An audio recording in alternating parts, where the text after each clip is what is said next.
Olá, meu amigo e minha amiga, seja muito bem-vindo ao nosso segundo editorial do dia. Mais um dia aqui especial trazendo conteúdo de alta relevância para você aqui no nosso canal. Então, que o seu dia tenha uma mesa farta, repleta de bênçãos agora na hora do almoço e que essa sexta-feira da Paixão, sexta-feira santa, seja um dia realmente abençoado para você. Vamos lá, Donald Trump realmente não perdoa, mas uma política do governo norte-americano atingiu, inclusive, deputadas brasileiras. Pois é, lembra do caso da Erika Hilton, que falou que vai fazer uma denúncia contra o Donald Trump lá na ONU? Pois é, deixa eu contar uma coisa para vocês. Parece que o Donald Trump não se sentiu ameaçado com a deputada brasileira, não. Dobrou a aposta. A secretária de governo norte-americano acabou de fazer um anúncio agora que também deixa aí, né, as deputadas ainda mais revoltadas, tanto a Duda Salabert quanto Erika Hilton. Outro ponto também que a gente vai falar com vocês é ainda da repercussão da matéria dada ao The Economist. Pois é, The Big Alex, ou seja, o grande Alexandre de Moraes, ou melhor, o Xandão, é o equivalente em inglês, né, The Big Alex. O que aconteceu? Foi feito uma matéria, né, do The Economist, onde falou que o Brasil precisa fazer uma reforma do judiciário. E essa matéria, né, continua dando muita, mas muita repercussão, tá bom? Vamos lá. Você lembra que eu falei mais cedo com vocês sobre um caso de uma investigação da ABIN, né, que envolvia o governo paraguaio, que gerava conflitos diplomáticos com o governo Lula. Você recorda que eu falei isso com vocês no nosso primeiro editorial do dia, não lembra? Pois é, parece que a coisa está mais feia ainda. Hoje, né, uma associação ligada à ABIN pediu investigação junto à Procuradoria-Geral da República. Motivo: vazamento de informações sigilosas da ABIN. Você lembra que durante o 8 de janeiro teve a CPI? Pois é, né? Teve a CPI do 8 de janeiro.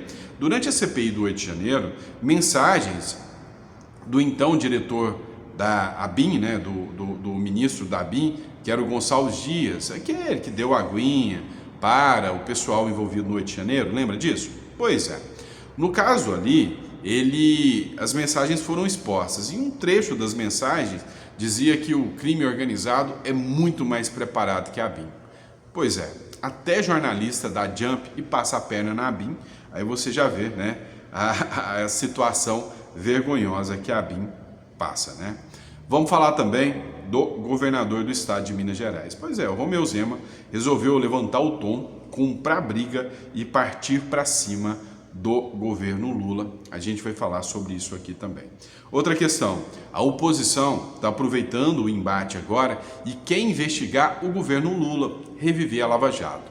Parece que o Lula cometeu um erro gigantesco ao conceder asilo à ex-esposa, ou melhor, a esposa do ex-presidente do Peru que foi condenado pela Odebrecht. A oposição quer uma investigação do caso, uma vez que o crime não é crime político, é crime de corrupção e que envolve, né, inclusive, figuras ligadas ao PT. A oposição quer investigar, inclusive, reabrir, né, investigações contra o próprio governo Lula nesse caso. Sem contar também, é óbvio, né, das absurdas ligações existentes aí com a Odebrecht, tá certo? Vamos começar, pessoal? Vamos entender então tudo que está acontecendo? Vamos começar falando dos Estados Unidos. Só não vou esquecer de te pedir para se inscrever no canal, curtir, compartilhar. Isso é muito importante. A gente está batendo a nossa meta agora de 2 milhões de seguidores, tá? Então a gente vai chegar lá. Confio em você que nós, né, conservadores, vamos mostrar para todo mundo que a gente está firme, forte e unido, tá bom? Vamos começar de matéria? Bora lá? Vamos entender primeiro uma matéria da Gazeta do Povo. Olha só. Matéria do governo Trump. Diz o seguinte: governo Trump processa Estado americano por permitir atletas trans no esporte feminino escolar. No último editorial falei para vocês que a autora, né, do livro Harry Potter, ela gerou uma polêmica ao comemorar a decisão do Reino Unido, da qual entendia, né, a questão biológica para definir homem e mulher. É o que os livros de biologia dizem. Agora, acontece que já tem uma resolução do governo norte-americano dizendo que é proibido mulheres trans participarem de eventos, né, com mulheres biológicas. Isso o governo norte-americano segue à risca, tanto que um estado norte-americano resolveu não cumprir. Ao não cumprir, o governo de Donald Trump resolveu processar esse estado, né? O governo do presidente dos Estados Unidos, Donald Trump, processou nessa quarta-feira o estado de Maine por, segundo a Casa Branca, violar a lei federal ao permitir a participação de atletas transgêneros em esportes escolares, tá? Associated Press, a ação judicial foi anunciada pelo Departamento de Justiça após semanas de embates entre o governo republicano e a governadora democrata do Maine, Jane Mills, que se recusou a cumprir a ordem executiva assinada por Trump em fevereiro, que restringe a participação de atletas trans em esportes femininos. Isso vai chegar até a Suprema Corte. A diferença é que a Suprema Corte norte-americana tem se mostrado favorável ao Donald Trump, né? Então, Donald Trump vem ganhando muito apoio, inclusive, né, da Suprema Corte norte-americana. E é bem provável aqui que a governadora esquerdista do Maine terá uma surpresinha em relação à Suprema Corte, tá bom? Vamos lá, pessoal. Matéria do Correio Brasiliense. Lembrando a vocês que o Correio Brasiliense, a gente pode citar que é um jornal bem progressista, mas até os jornais progressistas estão com muitas críticas à decisão do ministro do Supremo, Alexandre de Moraes, em relação, né, ao caso, aos casos, né, absurdos que vêm acontecendo, como o pedido de deportação do Oswaldo Eustáquio, a não extradição de um traficante que foi condenado com 52 quilos de drogas, né? A matéria diz o seguinte: Moraes se torna a imagem da justiça brasileira e ganha destaque internacional. Viu que o título puxou sardinha, né? Vocês viram. Qualificado como, abre aspas, juiz estrela, pela inglesa The Economist, nessa quarta-feira, o ministro Alexandre de Moraes, do Supremo Tribunal Federal, vem ocupando espaço em jornais e revistas de grande circulação pelo mundo. Não é no Brasil, é pelo mundo inteiro, tá? O foco no magistrado remete principalmente aos processos de grande repercussão dos quais ele é relator, às quedas de braço internacionais e ao protagonismo assumido pelo juiz em ações visando a defesa da democracia. Tá bom, tá? O artigo mais recente publicado pelo The Economist afirma que o judiciário brasileiro é um sistema de juízes com poder excessivo e, segundo a revista, nenhuma figura personifica isso melhor do que Moraes. O artigo avalia que a Suprema Corte do país enfrenta crescentes questionamentos na medida em que tenta administrar assuntos políticos. Talvez o que a revista The Economist não saiba é que o artigo 39 da lei do impeachment fala que juízes, ao administrar assuntos políticos, ou seja, ao exercerem atividade político-partidárias, cometem crimes de responsabilidade, passíveis inclusive de impeachment. O Brasil se tornou um símbolo mundial da impunidade. O Brasil se tornou um símbolo de que aqui no Brasil o errado é certo e o certo é errado. Ou seja, se você é um cidadão de bem, se você busca fazer as coisas certas, você pode ter um destino à cadeia. Agora, se você é um cara que se envolve com corrupção internacional, passa pano para os piores tipos de corruptos, no Brasil, você pode ser muito bem gratificado. Pode virar até presidente da República. Ou eu estou errado em relação à minha análise? Acredito que você acha que não, tá bom? Vamos lá. No último editorial, eu falei sobre a questão da investigação da ABIN paralela. Nesse editorial, eu trago para vocês uma matéria do jornal Metrópolis. A associação da ABIN pede investigação da PGR de vazamento da PF, tá aqui para vocês, tá na tela, o jornal Metrópolis, que diz o seguinte: a União dos Profissionais de Inteligência de Estado, Associação de Servidores da Agência Brasileira de Inteligência, ABIN, apresentou uma notícia-crime junto ao Procurador-Geral da República, em que pede a investigação de vazamento de inquérito da ABIN paralela. Olha só isso, né? A Intelis questiona a divulgação de informações sigilosas pela imprensa a respeito de um suposto ataque hacker realizado pela ABIN contra autoridades do Paraguai. O caso teria tido início ainda na gestão Bolsonaro, em junho de 2022, e sido suspenso pelo Lula somente em março de 2023. O que acontece? Teve uma reportagem do UOL que mostrou que o governo brasileiro estava exercendo uma ação hacker contra autoridades do Paraguai, tendo como contexto as negociações pela tarifa da usina Itaipu. O que acontece, pessoal, para a gente entender isso aqui? Tá? Houve um vazamento de informações de que o governo brasileiro estava hackeando autoridades paraguaias.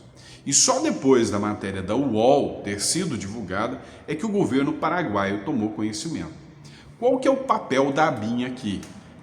Tentar se justificar, explicar? Não. Buscar criminalizar os jornalistas que vazaram essa informação. O jornalismo, para quem não sabe, é uma profissão que está ali, né, prevista dentro do legislamento, do regramento interno brasileiro, da legislação brasileira, como uma atividade investigativa. Ele tem que trazer as informações, ele tem que trazer a veracidade dos fatos, quer o governo goste, quer o governo não goste. E se as informações foram expostas, eles estão fazendo o papel investigativo deles. Tá? Agora não, no governo Lula é o governo em que jornalistas são censurados na cara dura e fica por isso mesmo. Caso, por exemplo, o que aconteceu na CBF, você deve estar sabendo, né? A CBF, né, teve denúncias feitas por jornalistas, se eu não me engano, da Folha de São Paulo. No outro dia, todos os 4 jornalistas que fizeram denúncias sobre a CBF estavam na rua, né? Esse é o Brasil, Vamos lá, pessoal, matéria ainda do Correio Brasiliense. Zema dispara contra gastos de Lula. Abre aspas. Apertem os cintos que o piloto sumiu. Fecha aspas. A cara do Mineirinho aí, né? Ainda do lado do Lula e a cara de incômodo do Lula aí, né?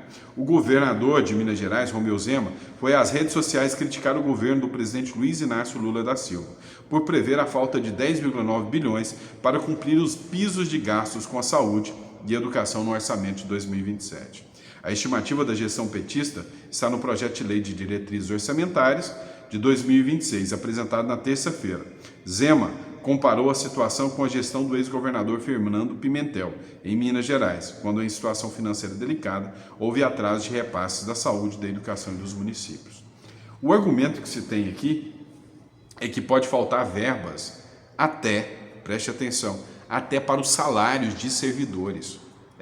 O Brasil começa a entrar em colapso, começa a colapsar, né? E inclusive vários especialistas, ex-ministros da Economia disseram em 2027 o Brasil vai entrar em colapso, né? Vai faltar questões básicas para vacina, para SUS, para educação, para salário de servidor, para aposentadoria. Com perdão da palavra, vocês vão estar todos enrolados. Essa é a verdade. Aposentado pode ficar sem receber aposentadoria, servidor sem receber salário, paciente sem receber medicamento. É isso, médicos do SUS sem receber salário. A gente já viu isso muitas vezes acontecer. Então, o recado que se tem é que em 2027 o Brasil vai colapsar os seus serviços públicos, tá bom? Vamos lá, pessoal. Por fim, mas não menos importante, a oposição quer investigar sobre o asilo à ex-primeira-dama do Peru. Inclusive, um dos grandes questionamentos é o uso do avião da FAB com gastos e recursos públicos do Brasil, do pagador de impostos, de você, que é otário, que está me assistindo, e eu que sou um otário, estou gravando para você e pagando imposto para buscar político corrupto lá do Peru para colocar aqui no Brasil. É isso, tá? A oposição quer fazer uma investigação, saber o porquê o Lula descumpriu as convenções e acordos internacionais e concedeu o asilo político a um crime comum, o que não faz parte, né, desse aparato, né, de acordos internacionais que o Brasil tem. Ou seja, seria o Lula só mais um cúmplice? Essa é a grande questão. A proteção político-diplomática dada pelo presidente Luiz Inácio Lula da Silva à ex-primeira-dama peruana Nadine Heredia, condenada em caso de corrupção envolvendo a Operação Lava Jato, gerou desgaste político imediato ao petista. O asilo político, seguido de um pedido de refúgio, que na prática bloqueia a extradição dela, rendeu 4 frentes de cobrança da oposição. Parlamentares sugeriram a abertura de investigações pela PGR pelo Tribunal de Contas da União. Além disso, querem convocar o chanceler Mauro Vieira e prestar explicações na Câmara e requisitam informações por escrito. Chegaram a falar em abrir uma CPI para ver até onde tem o dedo do Lula nessa investigação, inclusive buscar informações vindas, né, do Peru para saber se tem alguma relação, né, com o governo Lula na época, né, se o Lula tinha alguma interação. E se tiver, tentar até reabrir agora, né, a possibilidade de incriminar o Lula. A situação foi grave, esdrúxula. A imprensa internacional, vários órgãos internacionais de imprensa falaram da impunidade que o Brasil se tornou. Ó, por exemplo, matéria Peru 21, um jornal local lá do Peru, onde é a primeira-dama. Ó, sua fuga foi friamente calculada. É o que disse a matéria aqui, ó. Outra matéria, mostrando a primeira-dama do Peru aqui, ó, a mais viva, né? Aí Patrícia de Humada se classifica como viva e pecadora, fugiu para lugar de impunidade. Ó, uma foto, essa aqui foi épica, né? Uma foto dela ao lado do Lula, né? Entre corruptos se protegem. Olha o título.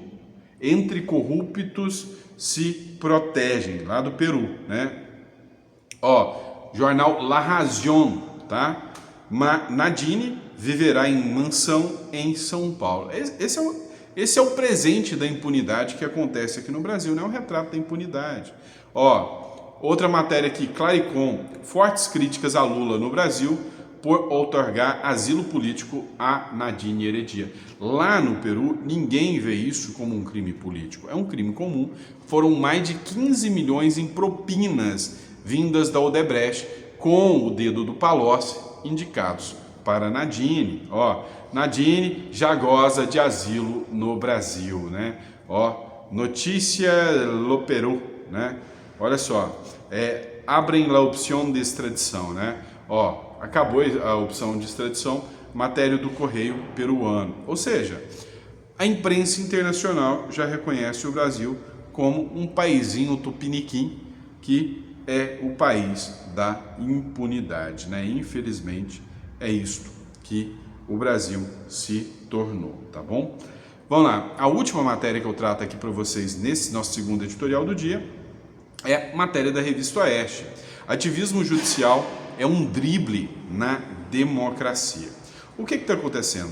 Muitos políticos e juristas e grande parte da população brasileira tem criticado constantemente a interferência do judiciário nos outros órgãos da República. Trata-se, na visão de críticos, de um cenário que ministros do Supremo Tribunal Federal atribuem para si competências que são de outros poderes. Gente, a gente vê isso o tempo inteiro, como por exemplo interferência em decisões até do Tarcísio de Freitas em instituir as escolas cívicos militares, né? Tem um vídeo que circula do Tarcísio de Freitas, onde ele mostra que o estado de Santa Catarina, o estado do Paraná e o estado de Goiás implementaram políticas com as escolas militares e conseguiram uma redução drástica da criminalidade. Goiás foi um dos que mais conseguiram. Tá bom? E é isso, pessoal. Espero que vocês tenham gostado do nosso editorial. É sempre um prazer estar aqui com vocês. E a gente volta com mais um editorial daqui a pouquinho. Grande abraço.